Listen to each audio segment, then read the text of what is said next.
কবিতাৰ শিৰোনাম জুবিন দা, ৰচনা সৌৰভ দাস। জুবিন দা মই জংকীয়ে কৈছোঁ, আপোনাক অজান দেশৰ পৰা। জুবিন দা, আপুনি নিচা নকৰিব। নিচাই আপোনাক শেষ কৰি পেলাইছে, আপোনাৰ সন্মান নাইকিয়া কৰিছে। আপুনি অবিহনে অসমৰ সংগীত জগত আঁতৰোৱা।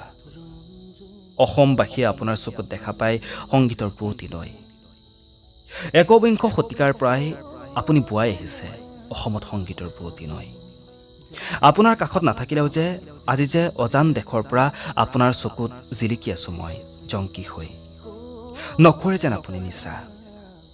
চিৰজীৱন অসমীয়া সংগীত জগতৰ বুৱতী নৈ হৈ বৈ যোৱা অজান দেশৰ পৰা জংকীৰ ফালৰ পৰা মোৰ মৰমৰ জুবিন দালৈ এয়াই প্ৰাৰ্থনা।